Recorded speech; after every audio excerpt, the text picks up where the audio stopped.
Good morning. As you mentioned, even with that hurricane downgrading to a Category 4, possibly a Category 3, experts are warning do not downplay this extremely dangerous hurricane because that storm surge is already on its way, and so will the extreme winds. For a wide swath of Florida, you can see the waterfront here behind me. Some areas could hit a 15-foot storm surge. That means where I'm standing could go underwater.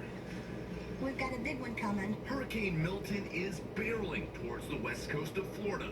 The powerful storm could make landfall either late Wednesday or early Thursday, possibly striking the region between Tampa Bay and Fort Myers. There's going to be impacts far beyond wherever the eye of the storm is. Officials say this could be a once-in-a-century storm, expected to bring intense winds and life-threatening storm surge that could reach 15 feet in some areas. We've got buildings that are over 100 years old. They've never seen this kind of wind. Businesses across mandatory evacuation zones have already shuttered. Walt Disney World, Universal Orlando, and SeaWorld are closing Wednesday.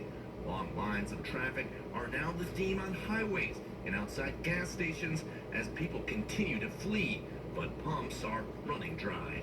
I mean, this thing petrifies me. Major Florida airports have also suspended commercial travel. Those who got on last-minute flights out Tuesday are counting their blessings.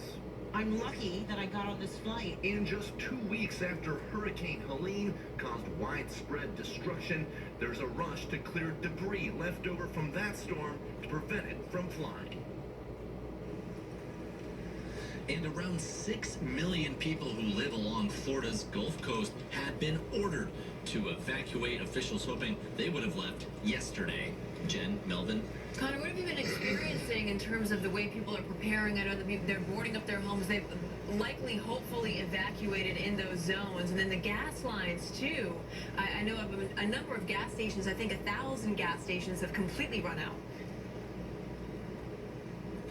That's true. There was a huge rush on those gas stations as millions of people tried to get out of this region. But we are hearing the Florida Highway Patrol is actually going to be escorting fuel trucks into this area to those gas stations along those busy evacuation routes. So hopefully that'll help after the storm passes when people badly need that gas.